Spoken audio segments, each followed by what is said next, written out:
Hi hello friends, welcome to my YouTube channel. My name is Lakshmi. ಇವತ್ತಿನ recipe ಬಂದು protein laddu. ಇದು ತುಂಬಾ ಟೇಸ್ಟಿಯಾಗಿರುತ್ತೆ, ಈಸಿ ರೆಸಿಪಿ. ಇದು ತುಂಬಾ ಬೆನಿಫಿಟ್ಸ್ ಇದೆ ಹೆಲ್ತ್ಗಂತೂ. ಇದನ್ನು ಒಂದ್ಸತಿ ಟ್ರೈ ಮಾಡಿ ಫ್ರೆಂಡ್ಸ್.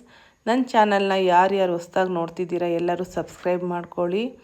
ಇದಕ್ಕೆ ಬೇಕಾಗಿರುವಂಥ ಇಂಗ್ರೀಡಿಯೆಂಟ್ಸು: ಡೇಟ್ಸ್ ತೊಗೊಂಡಿದ್ದೀನಿ ಅರ್ಧ kg, ಮತ್ತು ಸೀಡ್ಸ್ ಎಲ್ಲ ಮಿಕ್ಸು 1/4 kg ತೊಗೊಂಡಿದ್ದೀನಿ, ಮತ್ತು ಹಸಿ ಕೊಬ್ಬರಿ 1 ಕಪ್ ಅಷ್ಟು ತೊಗೊಂಡಿದ್ದೀನಿ, ಬೆಲ್ಲ 1 ಕಪ್ ತೊಗೊಂಡಿದ್ದೀನಿ, ತುಪ್ಪ ಒಂದು 100 ಗ್ರಾಮ್ ತೊಗೊಂಡಿದ್ದೀನಿ, ಗೋಡಂಬಿ ದ್ರಾಕ್ಷಿ 50 ಗ್ರಾಮು, ಯಾಲಕ್ಕಿ ಒಂದು 10, ಮತ್ತು ಕಡಲೆಕಾಯಿ ಬೀಜ ಅದು ಸಹ 1/4 kg ತೊಗೊಂಡಿದ್ದೀನಿ, ಮತ್ತು ಎಳ್ಳು ತೊಗೊಂಡಿದ್ದೀನಿ 50 ಗ್ರಾಮು, ಮತ್ತು ಗಸಗಸೆ ತೊಗೊಂಡಿದ್ದೀನಿ.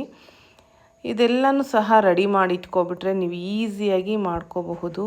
ಇವಾಗ ಹೇಗೆ ಮಾಡೋದು ನೋಡೋಣ. ಈಗ ಡೇಟ್ಸ್ ಏನಿದೆ ಇದು ಮಿಕ್ಸಿಗೆ ಹಾಕ್ಕೊಂಡು ಗ್ರೈಂಡ್ ಮಾಡ್ಕೋಬೇಕು.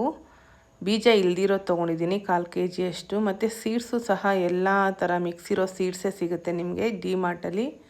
ಅದನ್ನು ನಾನು ನೀಟಾಗಿ ಎಲ್ಲ ಹುರಿದಿಟ್ಕೊಂಡು ಇದನ್ನು ಇವಾಗ ಪೇಸ್ಟ್ ಮಾಡ್ಕೊಂಡಿದ್ದೀನಿ. ನೋಡಿ, ಈ ಥರ ಪೌಡ್ರ್ ಥರ ಮಾಡ್ಕೊಂಡಿದ್ದೀನಿ. ಇದೊಂದು ಬೌಲಲ್ಲಿ ಎಲ್ಲ ಹಾಲು ಹಾಕ್ಕೊಳ್ಳಿ. ತುಂಬ ಈಸಿಯಾಗಿ ಮಾಡುವಂಥ ರೆಸಿಪಿ ಇದು. ತುಂಬಾ ಹೆಲ್ದಿ. ಸೀಡ್ಸ್ ಎಲ್ಲ ತುಂಬ ಯೂಸ್ ಮಾಡೋದ್ರಿಂದ ಹೆಲ್ತ್ಗೆ ತುಂಬ ಬೆನಿಫಿಟ್ಸ್ ಇದೆ. ಮತ್ತು ಕಡಲೆಕಾಯಿ ಬೀಜ ಸಹ ಇದು ಸಹ 1/4 kg ಅಷ್ಟು ತೊಗೊಂಡಿದ್ದೀನಿ. ಇದು ಹುರಿದು ಸಿಪ್ಪೆ ಎಲ್ಲ ತೆಗೆದು ಈ ಥರ ಪೌಡ್ರ್ ಮಾಡ್ಕೊಂಡಿದ್ದೀನಿ. ಮೀಡಿಯಮಾಗಿ ಮಾಡ್ಕೊಳ್ಳಿ. ಮತ್ತು ಈಗ ಬೆಲ್ಲದ ಪಾಕ ಮಾಡ್ಕೊಳ್ಳೋಣ. ಒಂದು ಅರ್ಧ ಗ್ಲಾಸಷ್ಟು ನೀರು ಹಾಕಿದ್ದೀನಿ, ಬೆಲ್ಲ 1 ಕಪ್ ಹಾಕ್ಕೊಂಡು ಇದು ಸ್ವಲ್ಪ ನೀಟಾಗಿ ಈ ಥರ ಬೇಯಿಸ್ಕೋಬೇಕು ಒಂದು ಹದದಲ್ಲಿ. ಮತ್ತು ಇದನ್ನು ಈ ಥರ ಸೋಸ್ಕೊಳ್ಳಿ, ಯಾಕೆ ಅಂದರೆ ಅದರಲ್ಲಿ ಕಲ್ಲಿರುತ್ತೆ. ಅದರಿಂದ ಒಂದು ಪ್ಯಾನ್ಗೆ ಡೇಟ್ಸ್ ನಾವೇನು ಅದನ್ನು ಪೇಸ್ಟ್ ಮಾಡ್ಕೊಂಡಿದ್ದೀವಿ ಅದು ಸಹ ಹಾಕ್ಕೋಬೇಕು. ಹಾಕ್ಕೊಂಡು ಸ್ವಲ್ಪ ಅದನ್ನು ಮಿಕ್ಸ್ ಮಾಡಿ ಬಿಸಿ ಮಾಡ್ಕೋಬೇಕು. ಸ್ವಲ್ಪ ತುಪ್ಪ ಹಾಕ್ಕೊಂಡಿದ್ದೀನಿ, ಒಂದು 4 ಸ್ಪೂನಷ್ಟು ತುಪ್ಪ ಹಾಕ್ಕೊಂಡು ಅದನ್ನು ಲೈಟಾಗಿ ಫ್ರೈ ಮಾಡಿ. ಈ ಥರ ಉರಿ ಕಮ್ಮಿ ಇಟ್ಕೊಳ್ಳಿ, ತುಂಬ ಉರಿ ಬೇಡ, ಎಲ್ಲ ಸೀದೋಗೋ ಥರ ಆಗೋಗುತ್ತೆ.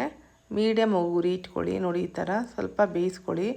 ಈಗ ಹಸಿ ಕೊಬ್ಬರಿ 1 ಬಟ್ಲಷ್ಟು ಹಾಕ್ಕೊಂಡಿದ್ದೀನಿ. ನೀಟಾಗಿ ಈ ಥರ ಮಿಕ್ಸ್ ಮಾಡಬೇಕು. ಇದನ್ನು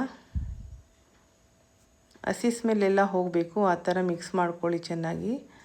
ಮತ್ತು ಸೀಡ್ಸು ಹಾಕ್ಕೊಂಡಿದ್ದೀನಿ, ಮತ್ತು ಕಡಲೆಕಾಯಿ ಬೀಜ ಸಹ ಹಾಕ್ಕೊಂಡಿದ್ದೀನಿ, ಮತ್ತು ಎಳ್ಳು ಮತ್ತು ಗಸಗಸೆ ಇದು ಸಹ, ಗಸಗಸೆನೂ ಸಹ ನಾನು ಹುರಿದಿಟ್ಕೊಂಡಿರೋದು, ಅದು ಸಹ ಹಾಕಿ ಮಿಕ್ಸ್ ಮಾಡ್ತಿದ್ದೀನಿ. ನೋಡಿ, ಈ ಥರ ಉರಿ ಕಮ್ಮಿ ಇಟ್ಕೊಂಡು ಇದೆಲ್ಲ ಮಿಕ್ಸ್ ಮಾಡ್ಕೊಳ್ಳಿ ಲೈಟಾಗಿ. ಚೆನ್ನಾಗಿ ಮಿಕ್ಸ್ ಮಾಡಬೇಕು. ಮಿಕ್ಸ್ ಮಾಡಿದಾಗ ನಿಮಗೆ ಅದು ಹದ ಬರುತ್ತೆ. ಮತ್ತು ತುಪ್ಪದಲ್ಲಿ ಒಂದು 50 ಗ್ರಾಮ್ ಅಷ್ಟು ತುಪ್ಪದಲ್ಲಿ ಮತ್ತು ಗೋಡಂಬಿ ದ್ರಾಕ್ಷಿ ಫ್ರೈ ಮಾಡಿ ಅದು ಸಹ ಹಾಕ್ಕೊಂಡಿದ್ದೀನಿ. ಮತ್ತು ಏಲಕ್ಕಿ ಒಂದು 10 ಏಲಕ್ಕಿನ ಪುಡಿ ಮಾಡಿ ಹಾಕ್ಕೊಂಡಿದ್ದೀನಿ.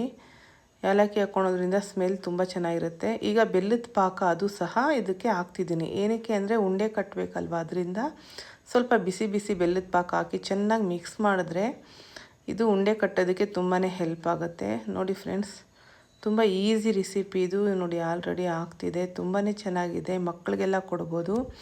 ಈ ವಿಡಿಯೋ ನಿಮಗೆ ಇಷ್ಟ ಆಗಿದರೆ ಲೈಕ್ ಮಾಡಿ, ಶೇರ್ ಮಾಡಿ, ಮತ್ತು ಸಬ್ಸ್ಕ್ರೈಬ್ ಮಾಡ್ಕೊಳ್ಳಿ friends. Thank you so much.